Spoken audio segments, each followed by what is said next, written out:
I myself, the producer of this podcast, is not eligible to diagnose anyone with a mental health disorder. This podcast is purely for artists discussing the mental health hurdles they struggle with on a daily basis. Enjoy. Hey guys, what's going on? Welcome to another episode of Where's My Mind, a podcast about mental health and the arts. We're talking to an artist, another one who reached out about wanting to talk about certain topics and certain things in regards to mental health and being an artist. I, never met her in person. I've met her through here. Don't know much about her, so I'm really excited to kind of get into it. We have Sybelle Silverpheniox here. Where are you located? Where are you from? So I'm in the Bronx. I was Okay. born and raised here in New York City in the Bronx. Nice. Um, Okay. and I never left, so I'm basically still here and have Awesome. been here Awesome. for almost 40 years. Wow. Okay, nice. Well, thank you for hopping on and being a part of this. Today we're talking about imposter syndrome. We're talking about two different topics, but we're starting off with imposter syndrome. But if you would like to kind of let the audience know, like, who you are, how you got how you got into the arts, how long you've been doing acting. I believe you mentioned you also dance as well. So would you like to dive in and kind of give us a little brief history on who you are? Yeah, sure. Um, I guess I guess like artist would kind of encompass a lot of what I've done. I didn't start off acting. I started off more musically. When I was growing up, a lot of stuff was geared much more towards music. So it was, you know, dance performances or singing performances, things like that. Um, and then when I was 18 and I met um my partner who basically became my life partner, we still know each other even 20 years later and That's we have a amazing. daughter. Um, he had come from a theater background and he had suggested, "Oh my gosh, you have all this energy, you should put that towards acting or something." And it wasn't something I really considered because I was much more focused on music, but that actually became my main, art after that. So that was like I don't know, I think part of the problem was that I was living my life with undiagnosed autism. And I was struggling to connect with other people musically because that's kind of one of these things where you really wanna work with other people collaboratively. It's kind of you're a really good music artist if you can do everything yourself. That's very Yeah. hard. I really respect music artists that can do that. I Yeah. was not able to do that. I really needed to collaborate with people, and autism was making it hard. Undiagnosed autism was making it hard to do When did you officially get diagnosed? Like, or as an if adult. as an adult? Okay. So so can I don't want to like cross any boundaries or anything. Do you mind if I ask?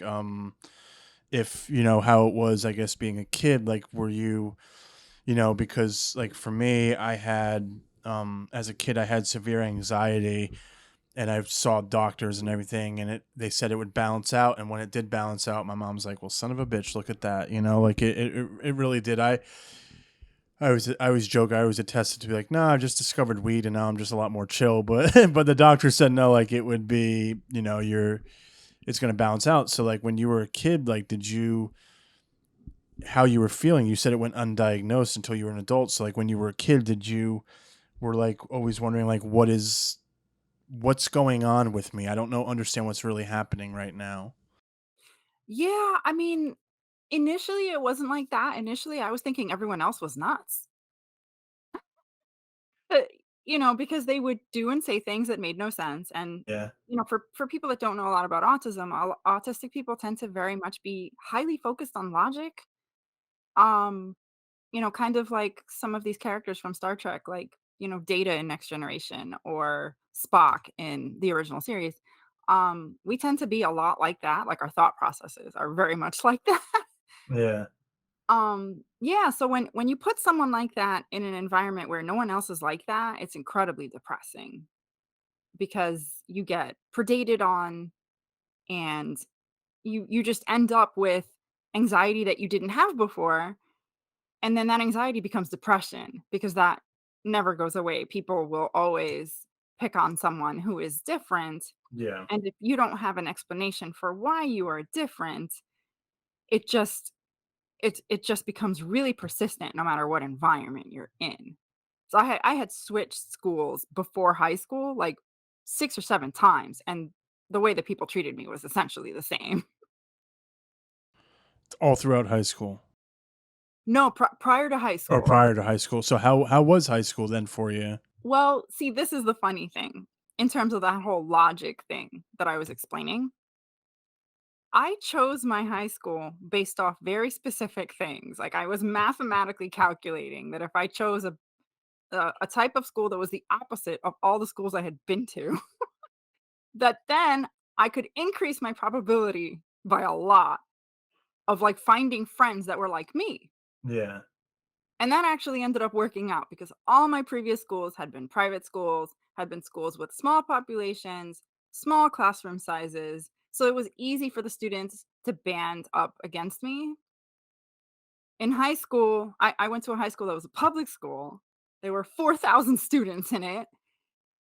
And I definitely was able to make friends in there because all Yeah. my friends ended up being other misfits. Yeah, yeah, exactly. And you're saying 4,000 kids, and I remember going to remedial classes in high school, and they shortened the classroom, the total people in classrooms. So, yeah, I think it's more like hyper focus on who to pick on then and there, as opposed to going to a larger high school where, not saying you necessarily got lost in the shuffle, but you I guess had more people like you said, like yourself.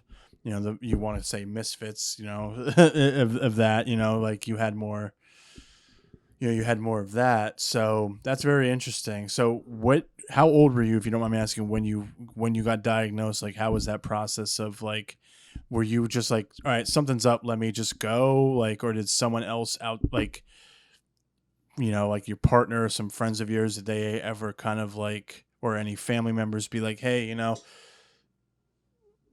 this might be a tough subject to talk about, but you might be X, Y, and Z. Do you want to go get it checked out? Like, how did you come to the conclusion or of getting diagnosed? It's that was an interesting story because I actually found out by accident. Okay, that's interesting. Yeah, because most other people's stories kind of follow the narratives that you were just making an example of, and for me, I used to have my email with AOL. Yeah, I'm old enough for that. Same here. Same here. Not an email, but AIM. I lived on AIM. That Yeah. too, AIM too. Yeah, I lived on AIM. That my buddies and I always joke about like the subtle, the subtweeting of before tweets were invented, of just leaving away messages that were taking shots at like your crush or friends, and you're like, be back later. Yeah, AIM and AOL is funny. So yeah, so you said you discovered it by accident. Okay. So yeah, please elaborate. I don't know if you remember this, but back in the day when you would go on to like AOL or AIM to like log in, there would be these articles that would flash across the screen. Yeah. So one of these articles was called "Whole Family Diagnosed with a Disorder," and I'm the type of person that likes like weird news. So I was like, "Oh, that sounds weird. Let me click on that." Yeah. And the whole article was basically my own biography. Oh wow. And I was like, "Oh my god.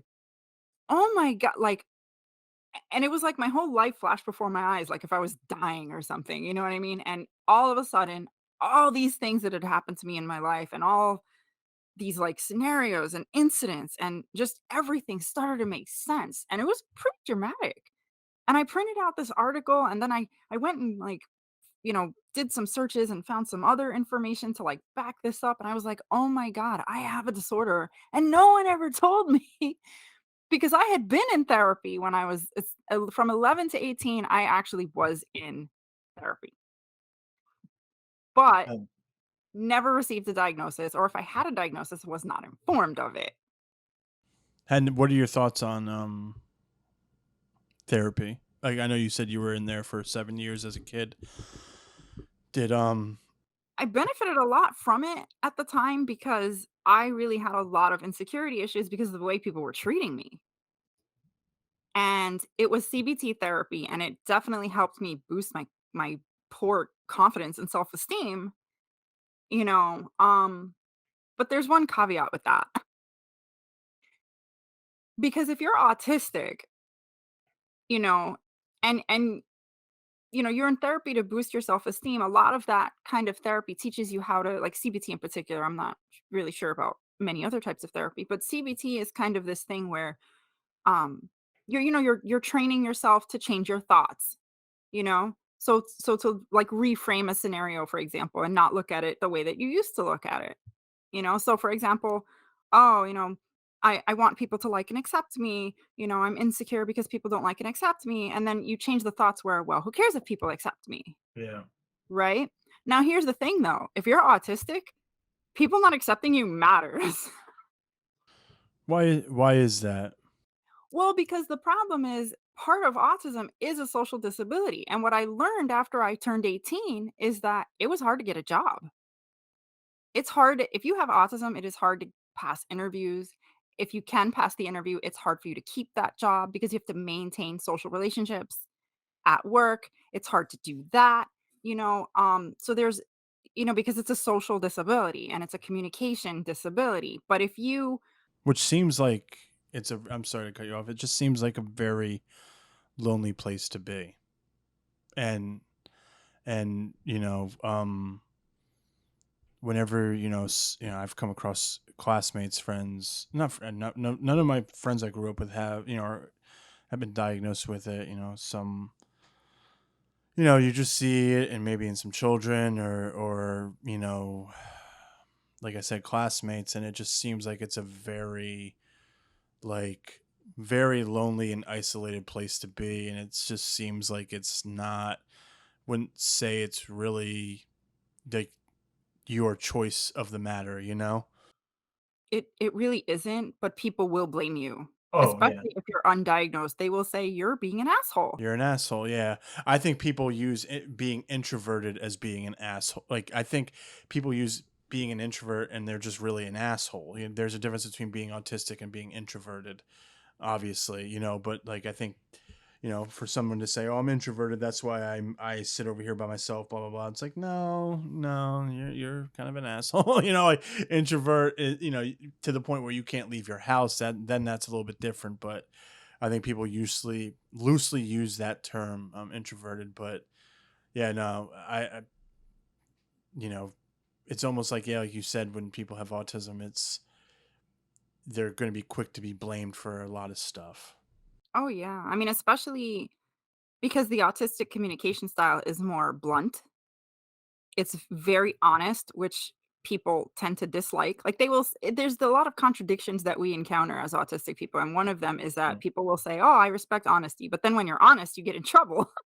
Yeah, yeah, Um, exactly. so it's very confusing for us to interact with non-autistic people and encounter all of these double standards that get put on us, or like the double speak. So it affects your ability when you become an adult to, you know, get or retain employment. And then, if you had CPT, which is teaching you, stuff like what, like the examples that I said, like, oh, well, I don't have to care about what people think of me. Then people start to think you're a narcissist. Because then not only did they think you were an asshole first, but now you're an asshole who's also a narcissist because now you don't care what people think. Yeah, which makes no sense. Yeah, I mean, I had a lot of problems trying to understand what was going on, why people kept doing this, and I would tell them like, "Well, no, you're the asshole because you're the one that's purposely vague, purposely not giving information, Mhm. and then getting mad at me for giving you information." And you know, but if you put two, there was a study done that took pairs of people and put them together, and what they did was they took pairs of neurotypical people and put them together, and then they put pairs of autistic people and put them together, and then they took pairs of people where one was autistic and one was neurotypical and put them together, and they observed the communication with these 3 combinations, and they saw that the only people with communication issues were when there was one autistic and one neurotypical person. That's interesting. So it's like a culture of opposites where the autistic style of communicating is the opposite of the neurotypical style. Like, to us, the way neurotypicals communicate is offensive. What's neurotypical mean? Oh, a non-autistic person. Okay. Or well, some actually, the way mental health jargon is going now, a lot of people are using that term now as, a non-disordered person, Okay.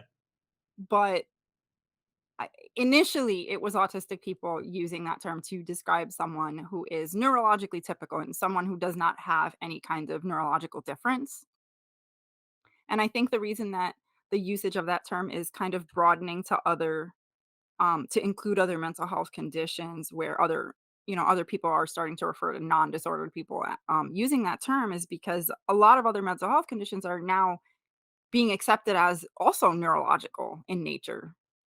Whereas before it was just, "Oh, autism is neurological, it's neurodevelopmental," and they weren't saying that about a lot of other disorders, but they're starting to see differences in brain structure for, personality disorders and all these other things, so Yeah, that's interesting. Do you ever this might be I hope it's not a stupid question, but do you ever get people like talking to you like because you're very open about like you're like, I was diagnosed late with autism and I'm autistic and I work in the arts. Like that was kind of the first thing you when you messaged me, you said that, right? You brought that up. So if you it seems like maybe you bring that up to I don't know if you bring it up in conversation to people or all that. Do you see them like talking to you differently, treating you differently, like talking to you as if you can't understand them, like like because you were saying like the I don't know what the I guess the non-disorder people matched up with people with a disorder. There's always that communication barrier or that communication issue. Like, do you ever, from your perspective, have you ever had people like try to talk you differently, and you're like, no, I can understand you. I can hear you. You don't have to talk slow. Like, has that ever happened to you? And if so, like, how have you handled that over the years? it's happened sometimes, particularly if, the person doesn't know me very well or hasn't had a chance to, I guess, you Get to know, know you. Yeah. in some capacity. I mean, it may not be in person, but, like, if for example, if someone hasn't seen any of my work, right, they might assume I'm less verbal than I am Yeah. or less skilled in whatever set of skills, Exactly. Yeah. Yeah. No, it's I think with anything, it's the like, and I'll speak from just I guess experience or something like that. You're not really sure what obviously for ones like you're not sure what you're I guess not, I don't want to say getting into. I try not to look at anyone who has a disability as like, okay, they're lesser than or even they're greater than. Like you like just half the time, like, and I've heard people with disabilities say like, just treat me like I'm a friend of yours, like just be like, don't treat me any differently, and I think that's really really important in general. Like I think just you know it's not the same as yours, but like if I'm saying like I'm clinically depressed, like I don't need people to be like, we're gonna avoid talking about like suicide and like talk about happy shit or talk about that. Like just kind of be very honest and real. Like I prefer someone to be honest and real with me rather than like fake and sugarcoat stuff, or like if I say like I'm just not having a good day or I'm having a bad day or I'm like I'm in one of my like episodes or whatever, like I don't need them to be like, well, snap out of it. Like that has never helped anyone. I think, if a person is going to decide to treat you differently because of your diagnosis, I would hope that the difference would be a positive one and not a negative one.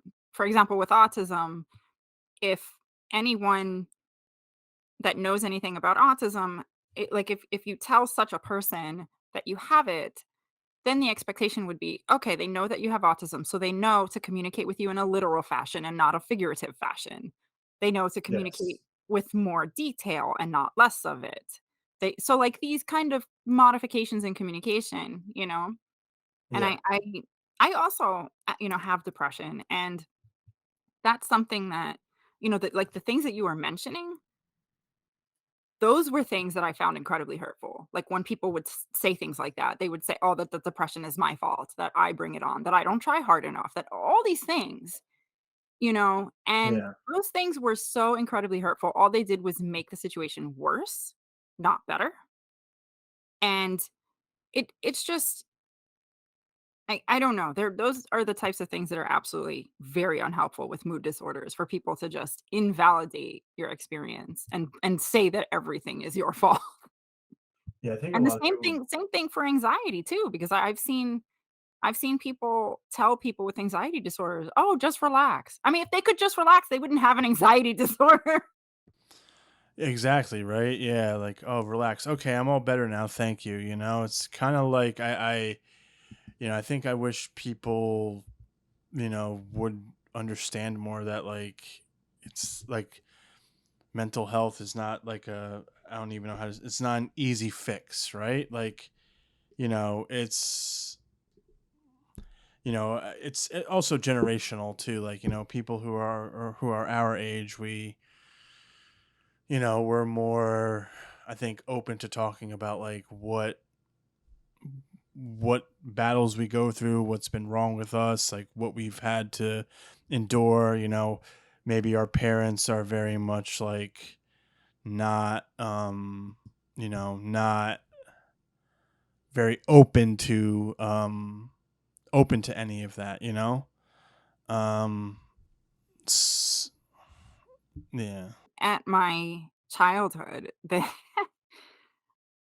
it was kind of obvious that I had issues, really, a number of them, and my family just kind of tried to sweep them under the rug, or they would also blame me for those things. Like, I would get Yeah. punished for, you know, not understanding things that because of autism, it was, like there was like I would get in trouble because I didn't notice the look my mother was giving me, and I was supposed to stop doing whatever I was doing because my mother was looking at me a certain way, but Yeah. part of autism is not being able to read body language very well. Yeah. May I ask that when I guess you were officially diagnosed, did your when if when your parents found out, like, was it more like, how was that with them? You don't, like I said, I don't really know you like that, but you don't come off as the type of person to be mean and like hurtful and like blame them kind of thing. But how was that whole interaction when, you were first diagnosed and then that was kind of brought to the table with your family? Um, it was hard because I think in the beginning they didn't wanna accept it, and that was hurtful because I was like, "I found this information, this explains all my troubles," you know? And I was just hoping that because I, was putting it out there that it would just be, like, looked at and taken in, and then, "Oh, okay, the information is updated now, so now we can Yeah. behave accordingly." But it took a lot of time, for them to kind of, like, really understand the situation and accept that this was the truth, because for so long they had blamed me for things, and they were used to that pattern. Yeah. Um, so that took time for them to kind of adjust to that, and then there were certain other family members, not my parents, but certain other family members that still kind of haven't adjusted to that. So, it yeah, Well, it can be hard. It can be hard, and I don't know. And I think some of it might be cultural too, because I mean, I'm Hispanic, and I've spoken to other Hispanics who there tends to be this trend with the older folks that oh, you just never discuss mental health issues. That's like a non-existent thing. No one has mental health issues. You never. That's so. that's interesting. I've heard that from a lot of friends of mine who are have Hispanic background or Hispanic ethnicity, and they say like they kind of almost deny the fact of having any mental health issues. They don't exist, and it's very much like, I think, yeah, I don't know. I don't know. Maybe I don't give my family a chance to kind of tell me like this, it doesn't exist. I'm a very private person with them, which is kind of weird because, I'm dedicating a whole podcast to talking about, trying to openly talk about it with other artists and whatnot. But yeah, I don't feel comfortable necessarily telling my parents like, hey, like this is what I'm going through, because I don't think it's ever been well received. It's always received with like not really open arms. It's received with, um, Oh no, you're not. Ah, just get over it. No, do that. Da, da, da, da, da, da. And that's most of my family. And maybe that's just like I said. That's just my point of view, and this is how I'm saying it. They, if they hear this, they could be like, "Well, we want to rebuttal on that." But it's very.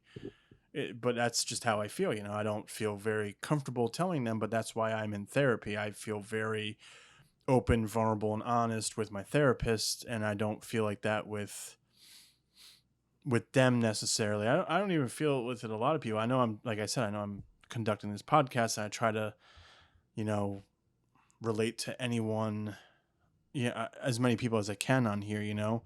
But like my deep true feelings I keep definitely to myself because people may not want to hear them out loud, and it seems kind of like that's what you're saying. That's a whole, like you said, a Hispanic community. Like I'm speaking from one family, where it's a few people in that family. But for you to have like a whole, like you said, like your community, whether it be your friends or uncles, aunts, parents, it's kind of like, damn, like who do you turn to then? That actually, oh my gosh, that can aggravate mental health conditions when you feel like you can't turn to anyone, and I think Yeah. that was also contributing to some of the, mood disorder stuff, was feeling like I couldn't, like, I was constantly being blamed for things. So it's like, even if I tried to say things about mental health back then, like, a lot of stuff was, "Oh, you're doing this for attention, you're doing this for attention," especially with depressive symptoms. Yeah. I got a lot of that, "Oh, you're doing this for attention, you're doing this for," and so my depression went untreated for a very long time because then I suppressed it, and I didn't communicate about it anymore, not even to my therapist, actually, because even though I was in therapy when I was young, um, my therapist told me, "Oh, well, if you say anything about, like, self-harm or, feeling suicidal, we'll have to tell your parents." And the thing is, because they were always angry at me and told me that, this was, for attention, and it wasn't just them, like, school staff back then would say things Yeah. like that too. So, I suppressed it even in childhood, because when I first started expressing it, I kept getting told that it was attention-seeking behavior. So for a Yeah, very that it long didn't time, matter. Yeah. yeah, for a very long time, I suppressed the depression, and it went untreated because I didn't tell anyone about it. Yeah. So, um, like I said, the topic we're talking about today is imposter syndrome. Um, and you said something a little bit earlier in this episode that, um, people who have autism, they rely on, how'd you say it? But they rely on like that human connection. You said, or just I forgot what exactly how you said, or like you relied on like knowing like who you really are. I think that's you said something along the lines of that, right? Or am I completely wrong? It's something like that, because here's the thing, if you go undiagnosed, the world is very confusing. Yeah, so that's what you said. Sorry, yeah, you said if you go undiagnosed, you kind of like what's going on here, and I feel like with that, then you add on top of having imposter syndrome as an artist or even as a human being. I feel like that's extremely hard to navigate through. So if you're feeling like this confusion of like what is going on, if you're undiagnosed, like what is happening, then you're like, wait, now I don't even feel like I'm a filmmaker or actor. Like, what am I doing with my life? That could Both of those feelings combined could really lead to some damage. So why do you feel like because you're a very, to me, like I said, you're a very unique person. I'm not saying that to be, offensive in any way. You know, you're very aware of like, you're like, I have autism. I was diagnosed later, and I'm also an artist, like there's something unique about just kind of being very aware and everything that you're going through. Right. So what do you have the most, like, what what do you have imposter syndrome about? Was it your art? Is it your personal life? Is it, like what so for art, what is it for you? Like, I believe you said you were a musician, you were in a band, and then you broke into acting and all that. So like what makes you feel like you don't belong? Because I think you're a very unique individual. Well, I think part of the problem is feeling a disconnect because I think for me, and a lot of other autistic people may know what I'm talking about. Um, so acting, like drama therapy, is actually recommended for autistic people because it helps you to better communicate with others and it trains you also a little bit to try to understand the body language that you had been missing before that was going over your head. Um, But here's the problem. When you have autism, you have to mask, you have to put on an act so that you can go through society and to have your needs met, you know? You have Yeah. to put on an act. You can't be your natural self because being your natural self gets you in trouble. So, when you go through enough of that, especially if you've been undiagnosed, where then you learn the hard way that you have to mask, you Mhm. know, um, it causes identity issues. It causes these weird issues, and as an artist now, as an adult, sometimes those identity issues present in these weird ways where, like, I might go, I don't know, to take care of something on my IMDb page, right? And I look at my IMDb, I'm like, "This isn't me. This isn't I don't like, who is this person that's on IMDb?" And, like, there's, like, this disconnect in my brain with what I'm seeing on the screen, even though that is, in fact, me and my work and years of it, and I don't know, it's just really a strange feeling. But when you've spent your whole life having to put on an act in every environment you've been in just to adapt, it creates these weird feelings. So it's like imposter syndrome on steroids.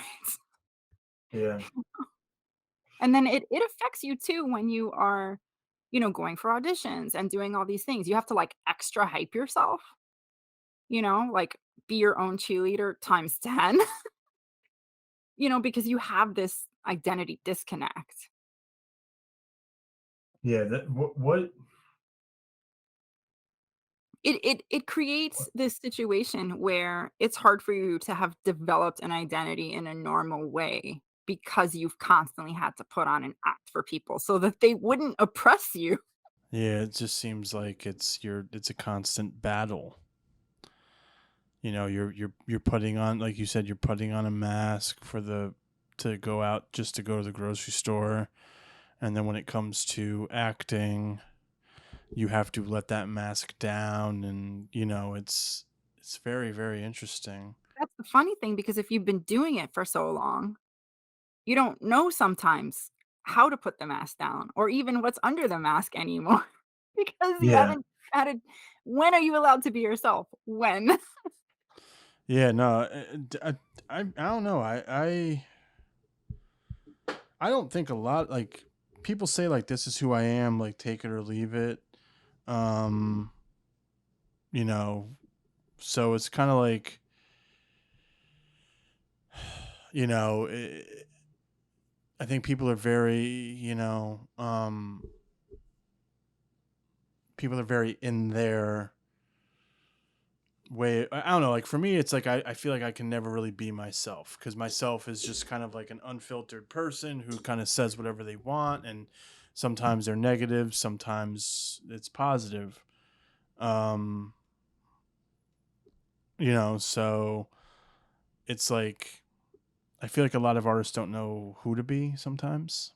um That might be a defining kind of shared trait among artists too, because I think I honestly have this idea, and maybe I could be totally wrong about this. I think a person has to be a little, crazy to be an artist, And I use the Yeah. term crazy in a endearing fashion, not an offensive fashion. But I do apologize if anyone finds that offensive. But I can, I've definitely been one of those people where people would notice something that I did and they'd go, "What are you crazy?" And I'd be like, "Uh-huh." Because I always knew I was different. Yeah, no, I think, yeah, I would agree where most artists, you know, people would get offended by the crazy word, so it is what it is. But I think we're not normal. Like my teacher said, like actors want to, their full time job is to be other people for a living. You know, some artists, some movies are created for, they're super violent, super emotional, super intense. Non-artist brains necessarily don't come up with those ideas, so yeah, it's kind of like, like you said, the word crazy. I would say very, at the surface, very emotional. That, if you want to be like politically correct with everything, I think, yeah, at the very least, I'm, we,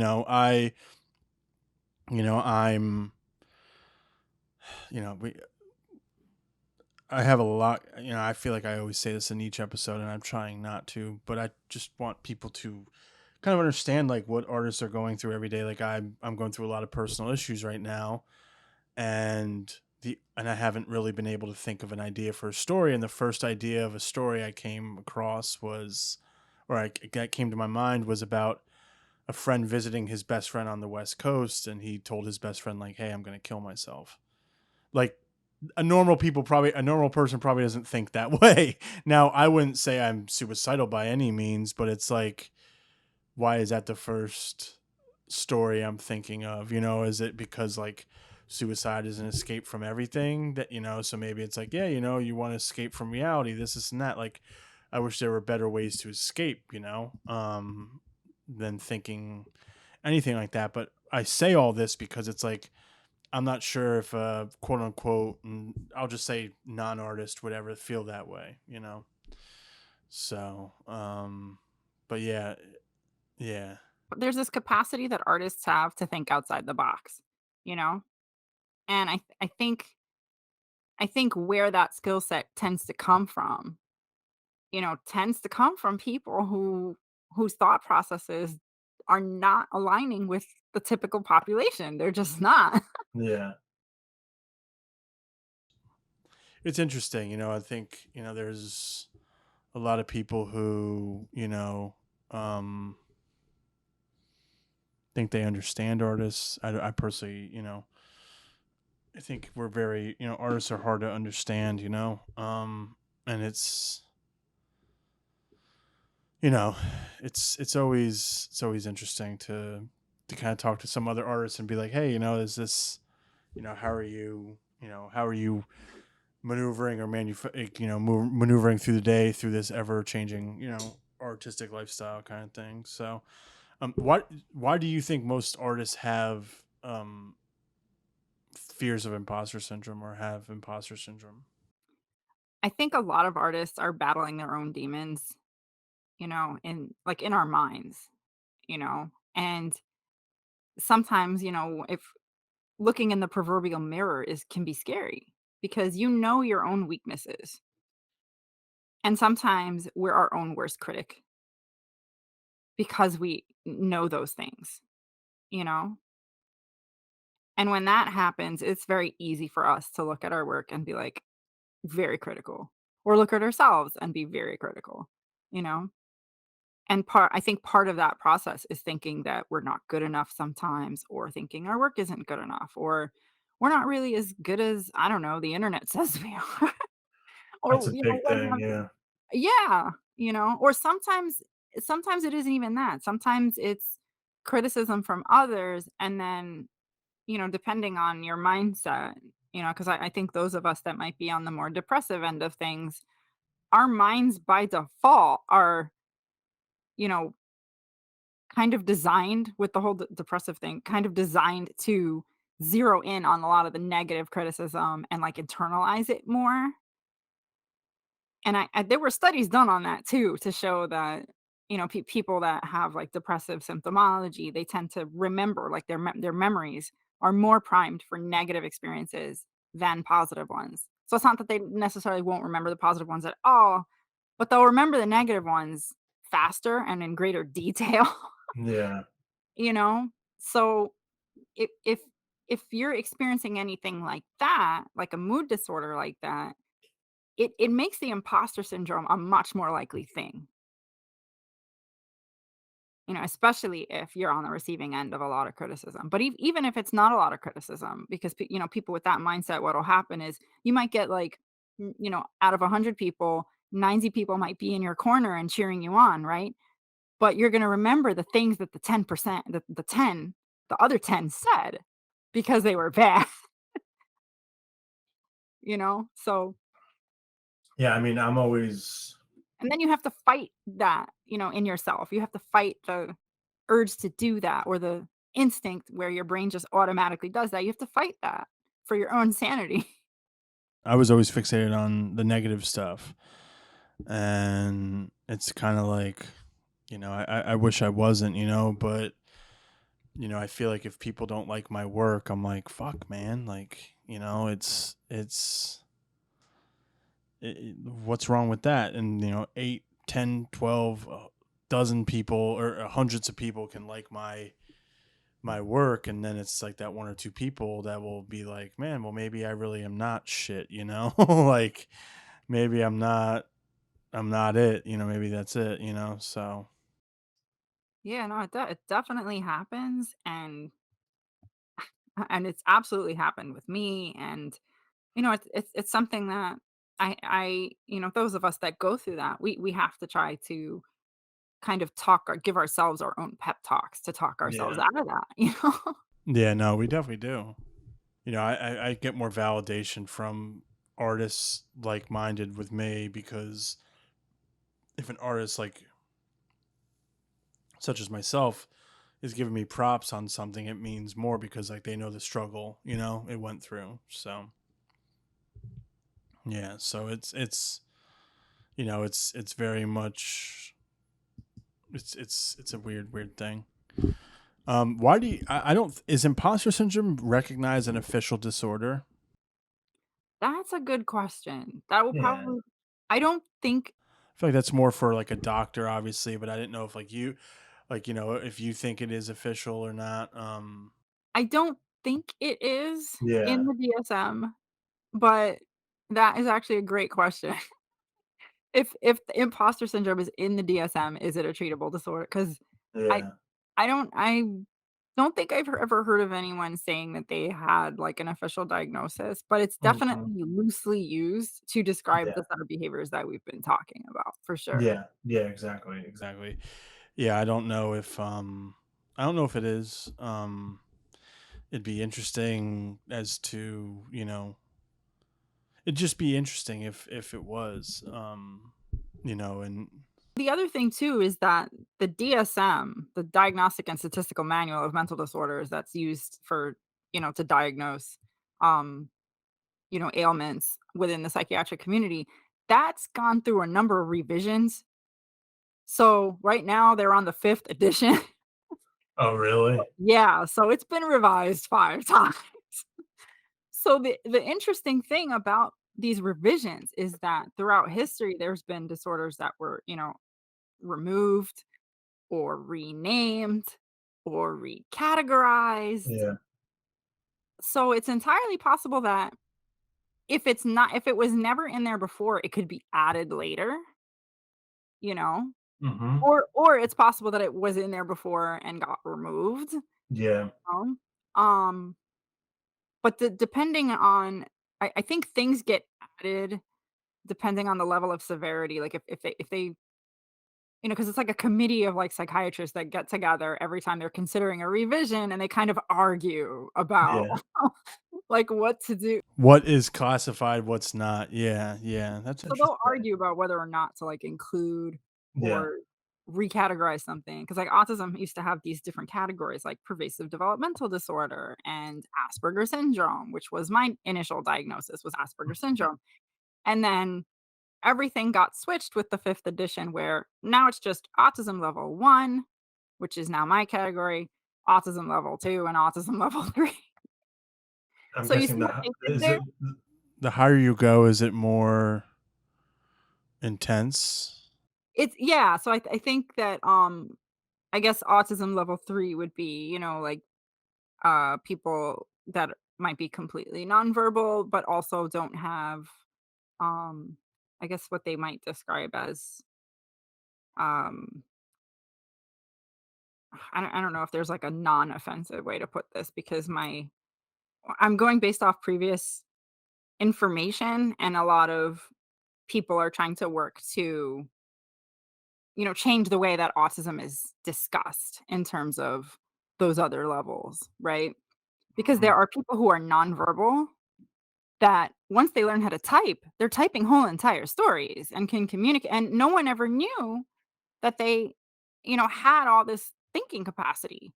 People were just assuming that, I everyone that think, was yeah, nonverbal was like had the mind of like, a 3-year-old. And that might be true for some, right?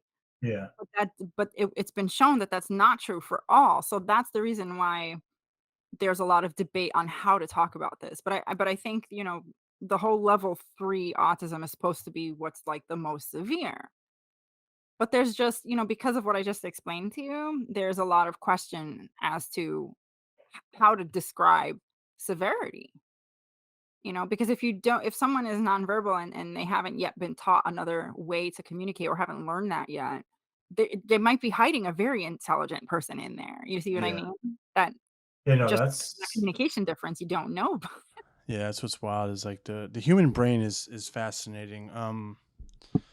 And I know it's such a fucking generic statement, but like my stepdad severed a massive stroke in September of 2021, and his speech is still not back yet. But he could sing a song. You put a song on, he can sing it word for word almost. And it's just like I've never seen it before. Like I've never seen anything like that before in my life.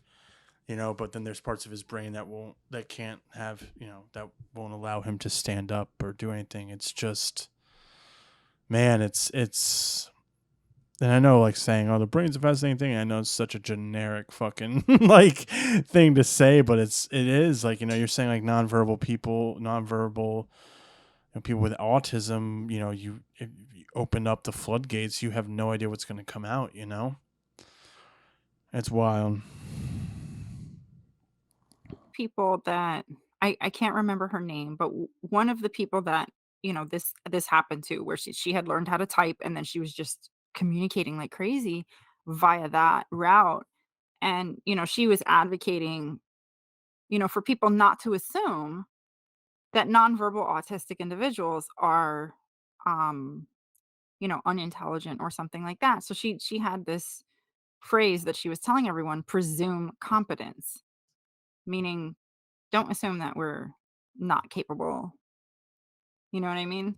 And Yeah. I know that with that, for a lot of other people to do that is very difficult because they're looking at an image of the way that someone is presenting and coming up with conclusions based off that, and she's trying to change the conclusions that people come to, Yeah. when they see someone nonverbal. It is crazy. Well, I appreciate you talking about I guess, you know, I don't know what to call it. Not your condition, what your lifestyle has been, just a peek into the mind of that. Especially as an artist, it's I think it kind of blew my mind when you said, like, you did the comparison of, like, someone having autism and what you're supposed to do versus then, like, being an actor, actress, performer, musician. Like, the differences is just wild. So I appreciate you coming on. We're gonna have another episode with you later on in the season or later on down the road. But yeah, I appreciate you sitting here and with me and getting to know me and us getting to know one another and talking about it. I really do. I owe you a lot for coming on. So this was Sybelle Silverpheniox. Thanks again. If you have any parting words for anyone out there, please be my guest. I would just say, really, when you look in the mirror, if you're thinking that you yourself have imposter syndrome, might be a good idea to make a list of all the good qualities that you have and kind of pin it to the wall or something just to remind yourself, and just Yeah. don't forget to give yourself that pep talk, because it's just really important, because I think everyone is going to eventually end up with imposter syndrome somehow. Yeah, artists or non-artists. I agree. I definitely agree. So thank you very much again, Sybelle, and until next time. Thanks for having me. Once again, this is Where Is My Mind, a podcast about mental health and the arts. I'm host and producer of the podcast, Christopher Orangeo. All episodes will be available on Spotify, YouTube, Apple Podcasts, Radio Public, and Amazon Music. Once again, this is Chris Orangeo, and thank you for supporting.